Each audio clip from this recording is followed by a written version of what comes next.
Boa tarde, Márcia. Quero agradecer por ter aceitado esse convite de fazer esse bate-papo sobre um tema que é extremamente importante para a gente discutir sobre a morte. E falar de morte também é falar de vida. Então, quero te agradecer e vou te apresentar e a gente começa a conversa, né? A Márcia Mello foi minha colega de formação há uma década. Nossa, já tem uma década? Já tem uma década. Uma década de Core Energetics aí. Exatamente. Mas a Márcia é psicóloga clínica, é especialista em cuidados paliativos de final da vida, é mestre em psicologia, e você falou uma outra coisa que eu acabei de esquecer. Bom, se quiser eu posso me apresentar, gente. Ótimo. Então, agradeço o convite, a oportunidade de falar de um tema que me é muito caro, sensível, eu gosto muito, né? Então eu tenho cada vez me dedicado mais a estudar sobre isso e tenho estado envolvida aí em compartilhar conhecimento sobre esse tema. Então, além de psicóloga, né, tenho mestrado em psicologia, eu sou especialista em cuidados paliativos e terapia da dor, né, dando sobrenome, que é o nome da pós todo, e sou doula de fim de vida, né, que é uma formação aí complementar, ainda desconhecida para muitos, porque é recente, eu fiz em 2019, né, alguns meses de formação, e não vou dizer que não é uma profissão, mas é uma ocupação, né, e não é ainda uma profissão regulamentada no Brasil, mas já existe uma associação aí que começou ano passado, que está, de algum modo, se mobilizando para que a questão das doulas de fim de vida ou doulas da morte sejam mais conhecidas, porque também tem um trabalho aí que pode contribuir muito com a nossa sociedade. Que ótimo. Que bom. Vou estar essa tarde aqui com você. Eu sou Joamara, como alguns já me conhecem, psicóloga clínica, terapeuta Core Energetics, e esse tema, ele atravessa o desenvolvimento humano, mas não só como uma partida de morte. Os lutos fazem parte da vida. Então, a partir daquilo que a gente conversou, o que você achar que é mais importante a gente iniciar essa conversa, tá?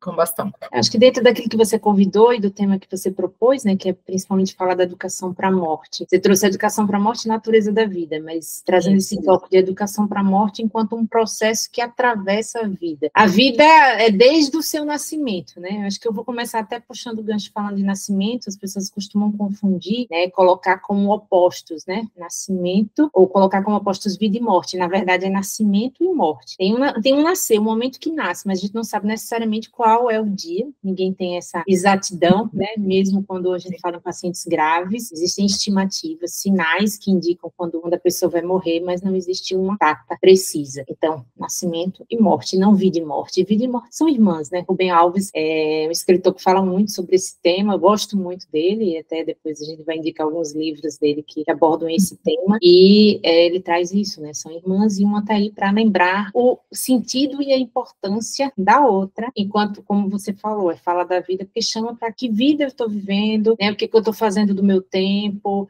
como é que eu posso viver melhor, essa valorização aí dos momentos e das relações. Eu acho que é importante a gente começar a falar sobre educação para a morte, né? Porque quando a gente escuta educação, muitos podem pensar na educação no sentido formal, né? E não vai existir uma receita, uma educação no sentido de vamos colocar nas escolas, desde o início, a matéria vai ser essa, quais são os sinais? Não, talvez seja uma educação, eu me arrisco a dizer, né, mais no sentido freiriano, que é no sentido do diálogo, de você ter uma pedagogia do afeto, você construir o ambiente em que, daquela relação, você aprende, os dois lados aprendem mutuamente, mas que você fomenta a capacidade do diálogo, para se falar sobre o tema, que eu acho que começa aí. A gente vive numa sociedade em que a morte é um tabu, se vive muito, né, se noticia muito mortes violentas, mas criar ambientes e espaços para falar sobre a morte, ainda existe muita resistência. E os primeiros espaços tinham que ser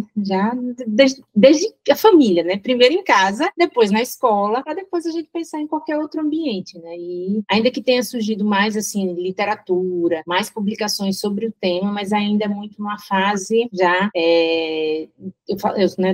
dentro dos cuidados paliativos se escreve, tem se publicado muito, mas é um campo muito específico, né? Então, o que a gente está falando aqui é algo mais geral, que inclua todos, sem diferenciação aí de categoria, de classe, de faixa etária. E isso é muito válido, porque a gente está falando de um tema que perpassa todos nós. Então, por isso que quando a gente fala de educação, é o que não é, como eu falei no início, não é algo dentro de um formato muito amarrado e muito rígido, mas é esse espaço para se falar. E quando a gente fala em educação para a morte, a gente tem inevitável realmente está falando em autoconhecimento, a gente está falando em desenvolvimento pessoal, a gente está falando de maneira integral. Então, qual o seu sentido de vida, o que você está buscando, o que importa para você. A morte chama a gente para que a gente possa se reconhecer enquanto ser humano. Ser humano finito, tem ali tem um tempo, né? E a gente tomar consciência dessa nossa condição de mortais nos aproxima mais daquilo que a gente do que a gente quer ser, né? De como a gente quer se colocar nas relações. Então, acaba sendo muito chamar para o pessoal. Para quem é Márcia, quem é Joamara, quem é João, quem é Maria, vocês estão vivendo a vida que vocês gostariam de viver, e por isso que é um tema assim, que me cativa muito. Eu acho que se abrir para esse tema é se abrir para a nossa humanidade, né?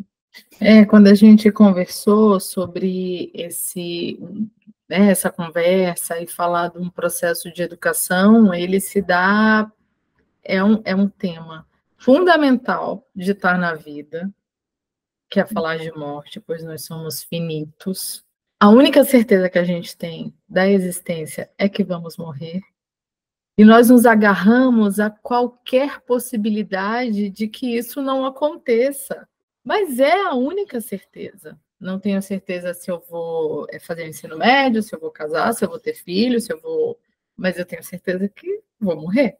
E porque é tão delicada, né, essa temática, numa sociedade, tão delicada essa temática numa sociedade que luta a qualquer custo por prolongar ou se afastar dessa ideia da finitude. Acho que entra nos valores da nossa sociedade, né? Antes, existe um livro que é um clássico, né? História da Morte no Ocidente, do Philippe Herriès, e ele traz essa mudança, né? Depois do século XX, a morte se tornou um tema tabu, um tema interdito, não falado, e tem tudo a ver com os valores, né? Da sociedade capitalista, se for pensar na cultura ocidental, a ideia de ter um controle, a ideia de prolongar a juventude, de não mostrar nossa vulnerabilidade. Hoje a gente tem discutido mais o valor de se mostrar frágil, de ter coragem para ser imperfeito, mas ainda, né, é um processo que está sendo construído. E diante disso que a sociedade coloca como valores principais, como ser forte, não se mostrar frágil, não mostrar os sentimentos, falar sobre esse tema levar para o lugar assim, mais íntimo possível e de maior sensibilidade possível. Então, por isso essa resistência, né? Então, é um trabalho que tem que ser um trabalho também de uma transformação cultural e de uma responsabilidade que não é apenas dos educadores, dos profissionais de saúde, mas de todos nós. E eu penso também, assim, que ao mesmo tempo que essa fala, a única certeza diz, não, vai acontecer com todos nós e nos iguala, para muitos diz, já que é a única certeza eu vou morrer mesmo, tá para quê? Para que eu vou olhar para isso? Sendo que o movimento deveria ser, se é a única certeza, eu preciso me organizar, eu preciso naturalizar, e não excluir o tema, e não dizer, não, é só tema para adulto, e não inclui criança, é só a pessoa que está morrendo não precisa saber, e aí cria-se uma conspiração em muitos casos, muitas famílias fazem esse pacto como se pudesse esconder de um paciente que tem ali a propriedade do seu corpo, que tem consciência do que está acontecendo, de que ele está morrendo. Não. Às vezes, o que existe é de um lado, a família acha que ele não sabe, do outro, o paciente quer proteger a família, né? O que existe é muito comum isso. Os blocos de proteção, e ninguém fala sobre isso, o quanto é rico quando se fala, quando existe esse campo aberto para o diálogo, e o espaço para se despedir, para lembrar das coisas, né, importantes, para se conversar. É muito rico quando isso acontece. Então, vão se criando os pactos silenciosos de um lado e do outro. E o quanto é forte esse lugar do peso no corpo daquilo que não é dito, né? Isso acontece algumas vezes no consultório, aquilo que não é dito como o lugar do sintoma, né? Aquela avó que vai embora para um outro plano, aquele pai que também vai embora ou se muda, esse lugar dos segredos, o quanto são adoecedores. E à medida que você foi trazendo essa temática, porque essa temática eu conheci com você, esse lugar, né, da doula no fim da vida, caramba, é verdade. A gente precisa falar sobre isso, a gente precisa encarar isso de frente, porque isso faz com que eu tenha mais consciência sobre como eu estou vivendo, e não o contrário. Não é, já que vai acontecer, eu não tenho nada a ver com isso. Já que vai acontecer, deixa eu ver como eu estou vivendo, qual é a minha qualidade, né, de vida, de prazer, de presença na vida. Então, falar de vida é falar de morte. Falar de morte é falar de vida, é o contrário, isso. Falar de morte é falar de vida, que tem muito a ver com esse tema. A educação da morte é um princípio da vida. Então, elas estão muito ligadas o tempo todo. Sim, com certeza. E o que se percebe é isso, né? Por existir uma resistência, porque como a gente está falando, esse tema nos afeta intimamente, cada um de nós. Então, como é que a gente vai conversar sobre isso com outros familiares, e aí, principalmente na relação de pais com filhos, se não é um tema que, para mim, é natural? Quando existe essa barreira, eu passo isso, de algum modo, reproduzo isso nas outras relações. Então, as crianças não nascem com essa dificuldade de falar sobre tema algum, mas, né, nisso, pode, não pode, isso é proibido, você não vai para tais lugares, já restringindo, não fale sobre isso, vai perdendo a oportunidade, né, de trazer o tema de maneira fluida, de maneira como é, né, a gente aprende na escola, né, nasce, cresce, reproduz e morre, e aí em algum momento a gente esquece, a gente apaga ou morre, não tem como apagar, né, faz parte disso tudo, e aí tem um livro, me lembrei agora, é um livro chamado Tchau, muito, também fica aí a indicação, eu esqueci agora o nome da autora, né, do autor, que fala sobre cuidados paliativos e fala assim, inclui que, na verdade, a gente nasce, cresce, reproduz e morre, e ao longo desse caminho todo a gente ama, existe o amor aí, que o amor é uma maneira também de, apesar da morte, ou mesmo com a morte, tornar a presença de quem a gente se separou, né, após a perda ali, real e presente. Então, é trazer o amor para ajudar a entender e compreender a morte. Então, acho que é bem importante a gente também aproximar esses dois temas aí. Um processo que é costurado pelo amor. Sim, tanto o amor para a gente dizer que sim, já que faz parte, isso vai acontecer, é por amor que eu ensino e que eu converso para preparar o outro de algum modo, que isso pode fazer parte em qualquer momento, eu não tenho controle, mas o amor que vai me ajudar também a lidar com a ausência. É um amor ressignificado, é um amor de outro sentido, não um amor ligado ao apego, né, que a gente sente essa necessidade, claro, todos nós, quem não sente falta, né?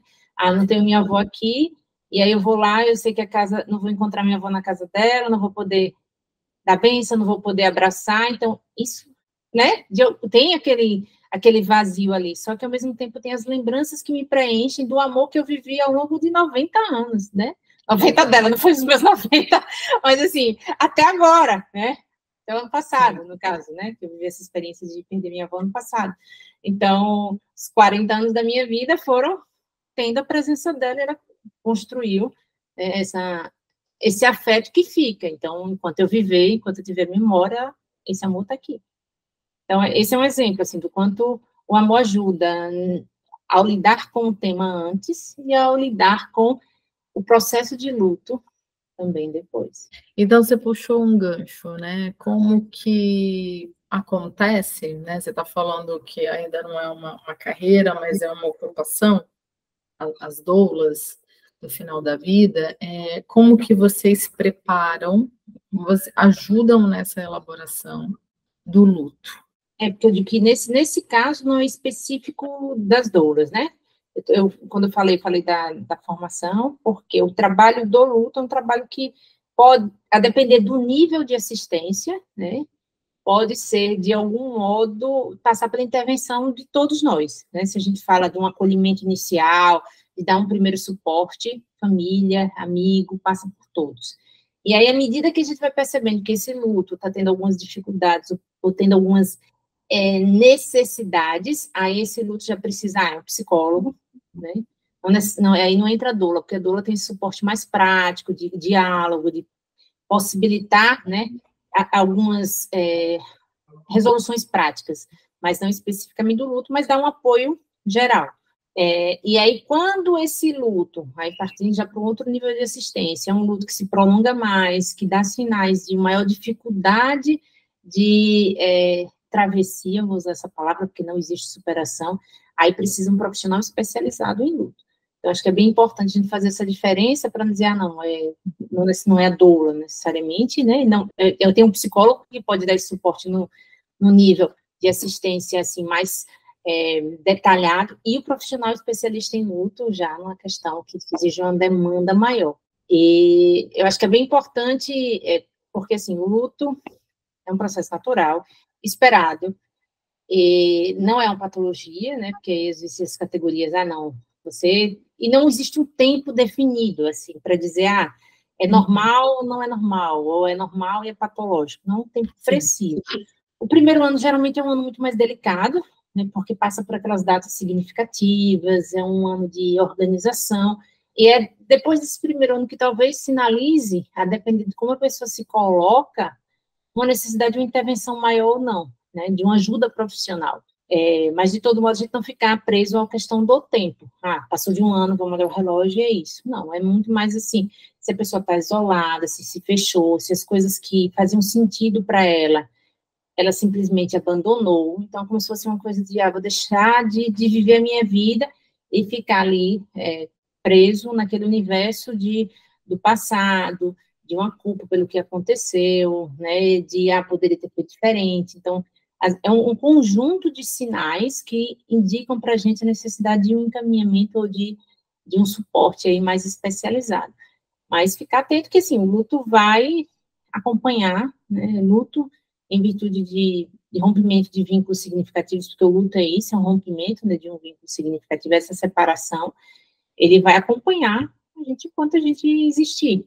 Só que a ideia de que, eu vou lembrar, eu posso me emocionar, né, mas vai ser cada vez menos intenso isso. Vem na data de aniversário, vem no Natal, e aí eu vou encontrar um modo de seguir a minha vida, de me reorganizar, porque quando a gente deixa de ter aquela presença, eu digo da pessoa, mas pode ser também do animal de estimação, de alguém significativo, um vínculo significativo, né?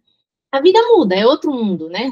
Depois daquela pessoa. Tanto depois da pessoa, quando chega, né, eu vou pensar no nascimento, que o mundo é outro, né, Ju? Mas como também depois que uma pessoa deixa de existir na nossa vida e que viveu por um tempo aí significativo, ou de maneira significativa, porque não entra na quantidade, né? Porque às vezes as pessoas têm um filho por meses, têm um filho por um ano, né? Não tem mais aquele filho, mas a vida mudou completamente, então não é também quantidade. Vou enfatizar isso, mas eu queria só dizer isso, que vem como ondas, né? Eu gosto muito dessa metáfora das ondas, que às vezes vem de maneira mais forte, depois suaviza, e aí vai ficar nesse ritmo. Então, isso que vocês, né? Você tem até um grupo com a Carol que chama Travessias? Florescer nas estações, compreensão da morte através da vida. Travessia foi uma vivência que a gente fez, né? A travessia pelas estações, e que provavelmente a gente vai repetir aí no próximo semestre, que é justamente para dar acesso para que as pessoas que não conheciam o tema, né? Tanto o nosso trabalho, como também sensibilizar para esse tema da educação para a morte.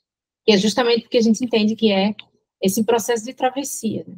Exatamente. É muito importante colocar as palavras que contemplem mais, porque realmente é uma travessia.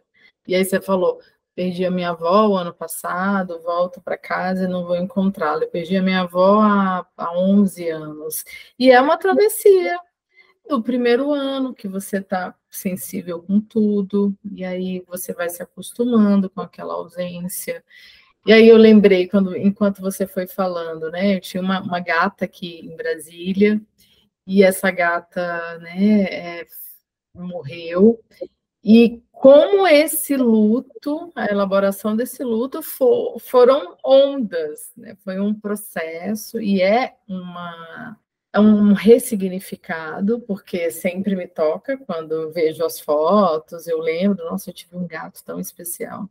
Então, essas relações importantes, quando elas se rompem, é esse lugar novo que cria dentro da gente, com aquela ausência.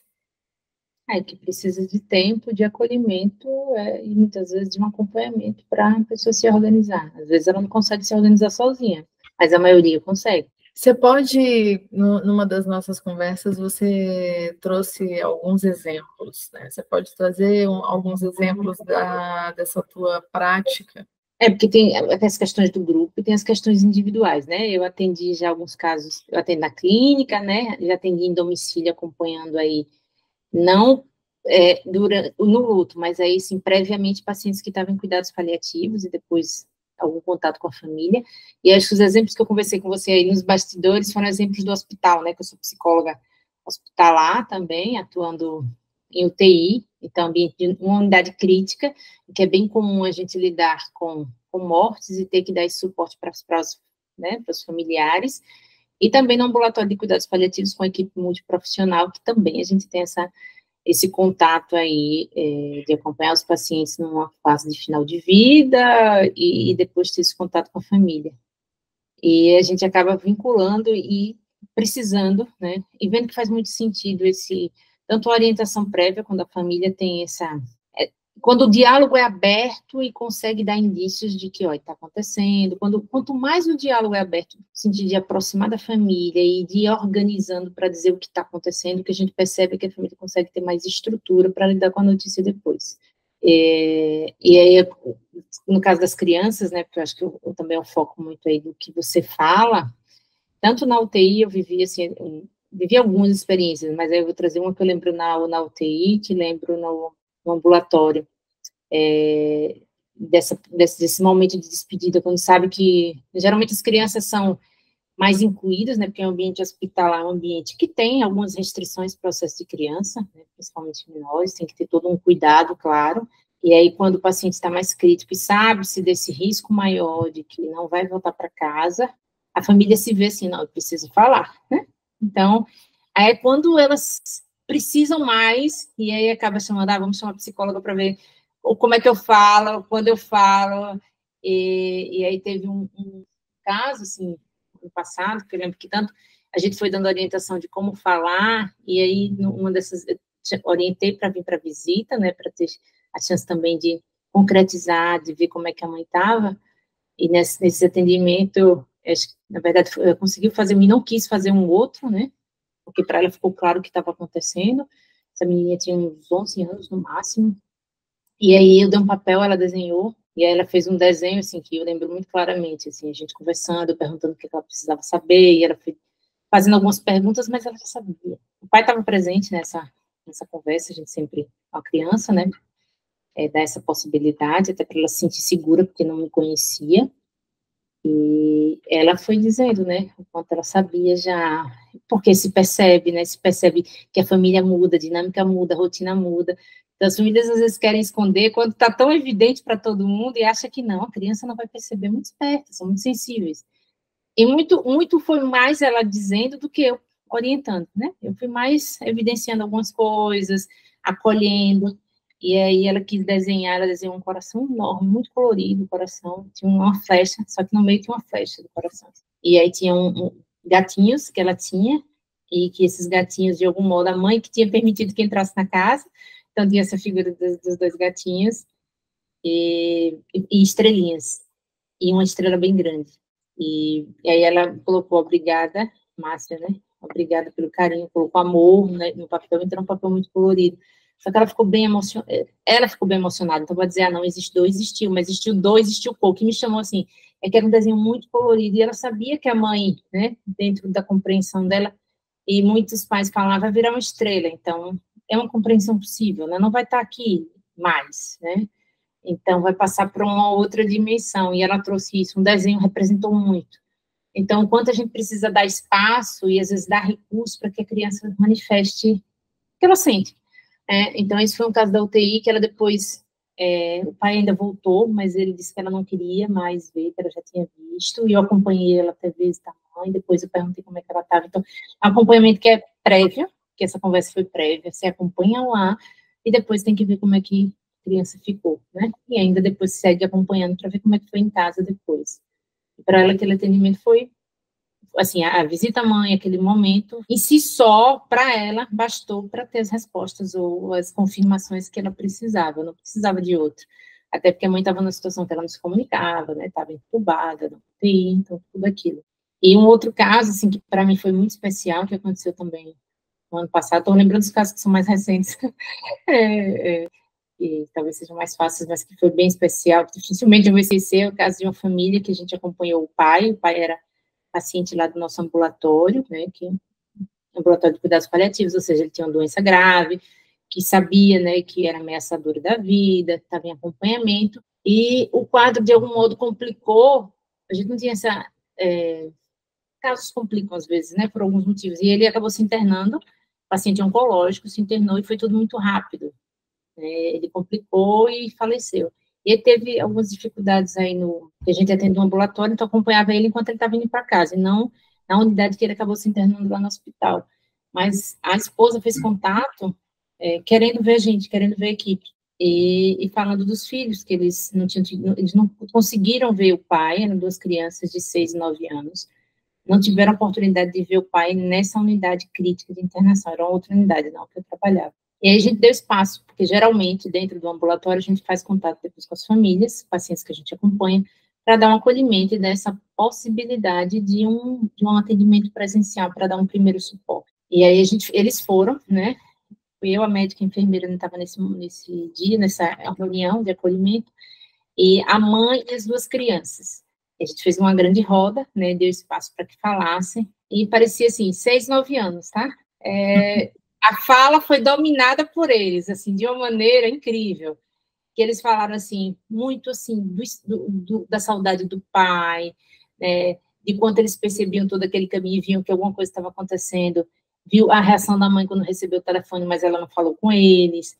Então, existia também uma chateação, né, não chega a ser, é uma raiva, assim, uma raiva que eles trouxeram, poxa, porque a gente é criança, mas a gente entende o que estava acontecendo, então a gente queria que fosse falado, só que aí depois a gente também conseguiu ponderar um pouco o momento, que ela precisava tomar algumas resoluções, mas assim, o quanto é evidente esse lugar de eu preciso também ser considerado aqui e ser informado, e naquele espaço ali, eles tiveram muita escuta, eles tiveram essa condição de falar sobre o que eles estavam sentindo, de falar sobre a saudade do pai, de se emocionar que eles choraram, de falar sobre o lugar da cachorrinha, porque tem uma cachorrinha no meio disso tudo, que o pai deu, né, que o pai deu para eles, assim, para fazer parte da família, que é a irmã mais nova, e enquanto essa cachorrinha também estava sofrendo no meio dessa raiva toda, porque ela estava acabando, que às vezes as crianças trazem, né, para a cachorrinha, então a gente conseguiu até chegar nesse ponto de dizer que ela também deve estar sentindo falta, que ela também precisa ser polida por essas crianças e não sofrer com elas por causa das travessuras e, às vezes, malcriações, né, de criança. E uma fala que ficou muito forte para mim, do de 6 anos, é assim, ele falou, é muito difícil estar com meu papai só aqui no coração. Essa frase, para mim, assim, para a equipe, no meu geral, a gente teve que, assim, sabe, você respira, porque você escuta algumas frases, assim, de criança, e ele tinha clareza de que, não, agora só está aqui dentro. Eu sei que aqui dentro é importante, ele vai seguir aqui, só que é muito difícil não ter esse contato, não ter ele no dia a dia, né? Então, a referência de pai. E eu sei que, assim, a gente ouviu bastante, eles se sentiram acolhidos, e era um espaço de conversa, né? Que a gente criou ali, não era um espaço lúdico, não tinha doces, não tinha brincadeira, mas eles foram ouvidos e disseram, mãe, no final, a gente vai poder voltar aqui? Eu gostei de vir aqui. A maioria não gosta de ir para o hospital, a maioria não gosta de estar no ambulatório, mas, assim, o que aconteceu ali? Eles tiveram voz ativa, eles foram ouvidos, eles foram considerados, e o quanto, assim, acho que é importante compartilhar esse caso, né, para que a gente perceba que as crianças precisam ser incluídas, claro que numa linguagem acessível, claro que com tempo, e essa escuta, de dizer o que você está sentindo, né, entender o que está sentindo, dar permissão para o sentir deles e para a compreensão deles. Eu acho que é isso, porque é difícil para todo mundo que vive uma perda, cada um se afeta de uma maneira, a esposa se afetou, os pais, os irmãos, mas essas crianças não têm a estrutura, né? Você trabalha principalmente com isso, né? A estrutura cognitiva formada, né? Não são maduros o suficiente para precisam desse amparo para ajudar a compreender. Mas eles compreendem dentro como eles são, né? Então, acho que acho que esses dois exemplos ilustram bem aí esse processo. E por isso a importância, né, de tratar esse tema de forma simples, natural, desde muito cedo, né? Então, esse lugar da inclusão da infância nos temas, na família, é muito importante, porque as crianças sabem. Então, alguns casos que eu atendo, que às vezes a família, mas como conta? Conta com palavras simples, que acesse, né, que a criança seja capaz de compreender. E quando a família ia revelar, a criança já dava um retorno. Eu já sabia. Palavras simples e palavras acessíveis, porque às vezes, não, viajou, aí cria outra, como assim viajou e não me avisou? Isso não é real. Isso então, não é real. Pode usar a palavra, né? Porque as crianças veem desenhos, tem os filmes, isso. Então, né? A gente tem dificuldade com a palavra, então a gente começa a tentar reaproximar, e é uma palavra que diz de um processo natural, então, faleceu. Um caso específico do consultório, né, de uns anos atrás. O pai viajou, mas por que ele não liga? Tá de... Opa, e por quê? Então, a criança, ela vai... então, se ele viajou e não me liga, então eu não sou importante. Isso vai criando um remendo, isso vai criando uma ideia de abandono. E tratar a morte como um evento natural, que às vezes acontece isso, que você trouxe esse caso, que não estava, né, não era esperado, mas a situação de saúde se complicou e aconteceu a fatalidade da passagem, mas que isso seja trazido cada vez mais, de forma natural. Eu entendo e eu acolho quanto para nós adultos é um tema delicado. E a gente pode dizer também para a criança o quanto eu estou sentida com isso que está acontecendo. Né? Porque a gente tem a ideia de que para os adultos é mais simples, mas a gente está falando também de emoções que ainda estão muito imaturas. A gente está falando de luto, né? Está falando de fim da vida. E isso, para um adulto, pode pegar ele num lugar muito infantil. Principalmente quando isso não é um processo né, educacional da finitude durante todo o desenvolvimento humano. Que pega justamente naquele lugar, de que eu queria ter controle e não tenho, né? Então, eu queria estar aqui com meu filho e não posso ter. Então, quanto é difícil, né, para as pessoas que sabem que existe o risco, de que estão com doenças graves, de poxa, eu não vou ver meu filho crescer, então, o quanto é difícil reconhecer e passar para o outro, ter essas conversas, mas o quanto é importante por dar essa oportunidade também de dizer, o que para mim é importante, que mesmo eu não estando aqui, eu queria que você lembrasse. Né? De algum modo, é um presente para quem fica, né?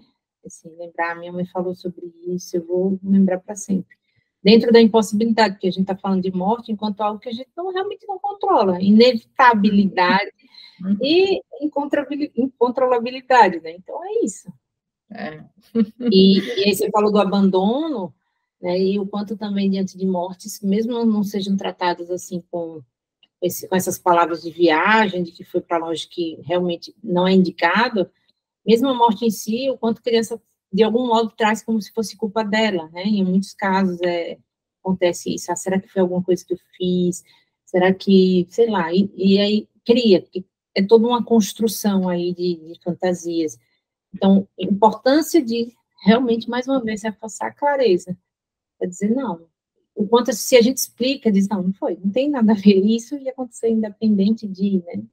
Eu queria, a gente está chegando ao fim desse papo, eu queria sugerir 2 obras, né, que eu tenho aqui, que sempre que tenho oportunidade, eu trabalho com as crianças, que é esse aqui, de um cachorro que vai para uma família e, né, ele é acolhido, mas aí ele também faz a passagem, como essas pessoas ficam, então é bem legal. E esse aqui, que é Pode Chorar, Mas Fique Inteiro, que trata a morte rondando a avó desse personagem tá doente, e eles começam a dialogar. Então é muito bacana, porque esse diálogo vai abrindo espaço para acolher essa nova realidade, a ausência da avó. Ele é mais denso assim para crianças maiores, mas dá para usar com crianças menores, porque a palavra ela tem muito significado. E isso dá espaço para as emoções fluírem.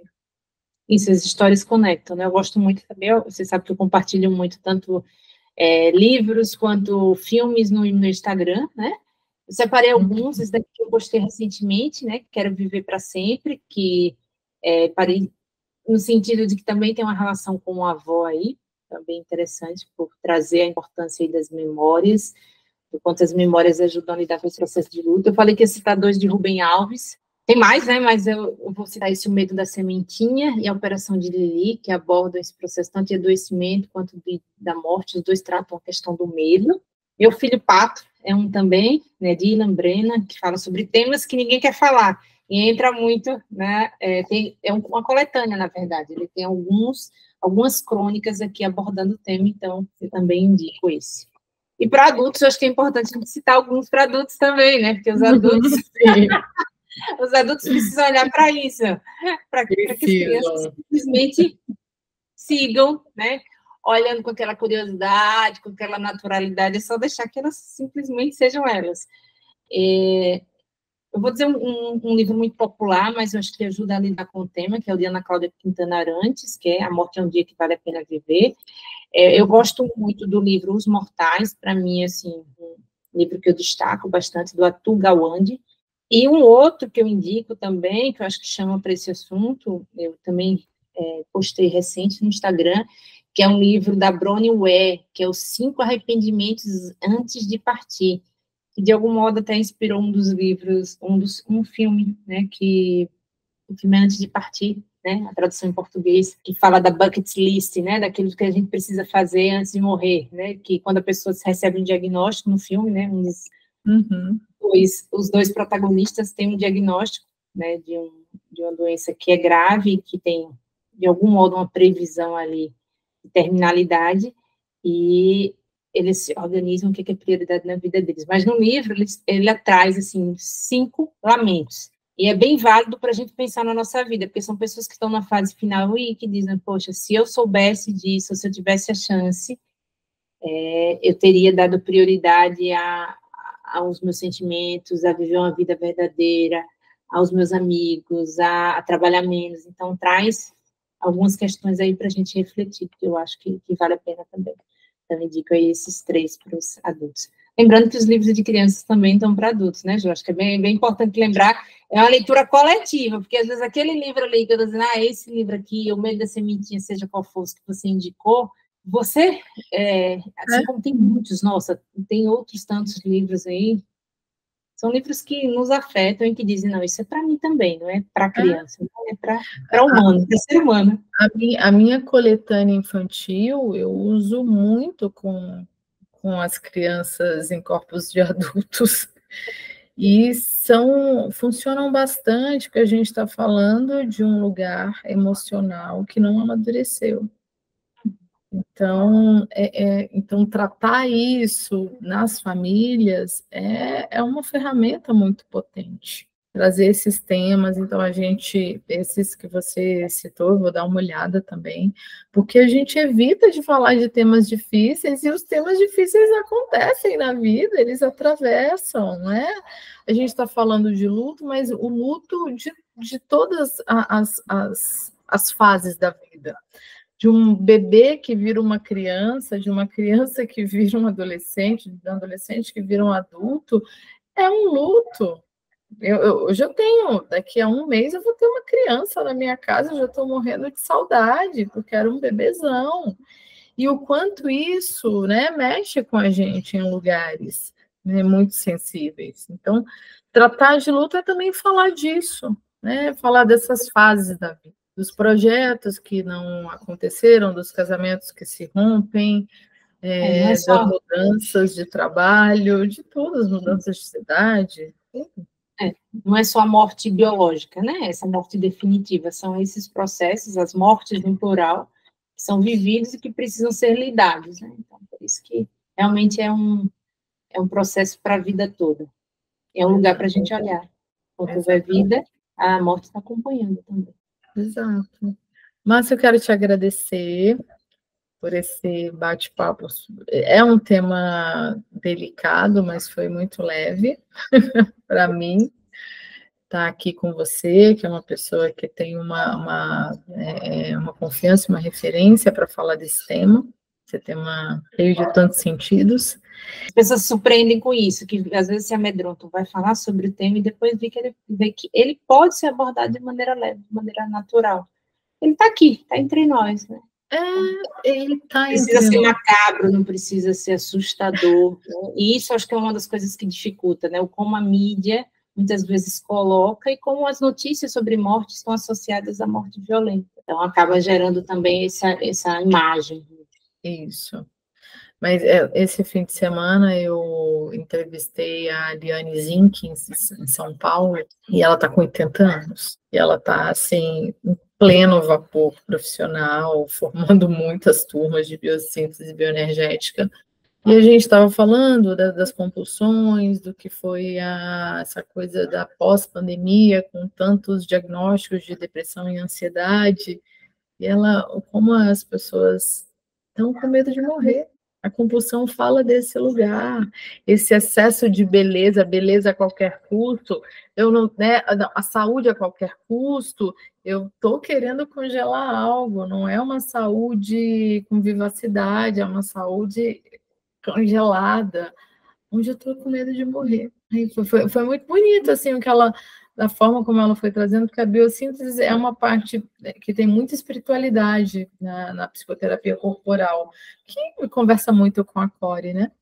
Então, foi muito legal, assim, ouvir dela, uma mulher de 80 anos, que há pouquíssimas décadas já estaria de molho em casa, tricotando, e está vivendo de um lugar muito potente. Fiquei muito... de vida, né? E é isso. Ganhei aqui que não espero, enquanto viver está vivo, né? Então, para isso... Exatamente. Acho que essa é uma frase ótima para a gente finalizar. Quero ter vida enquanto estiver vivo, né? Tá bom? Obrigada. Eu que agradeço. Uma ótima semana para vocês, para o bebê, para a Mari, para você, tá bom? Obrigada. Beijo. Tchau.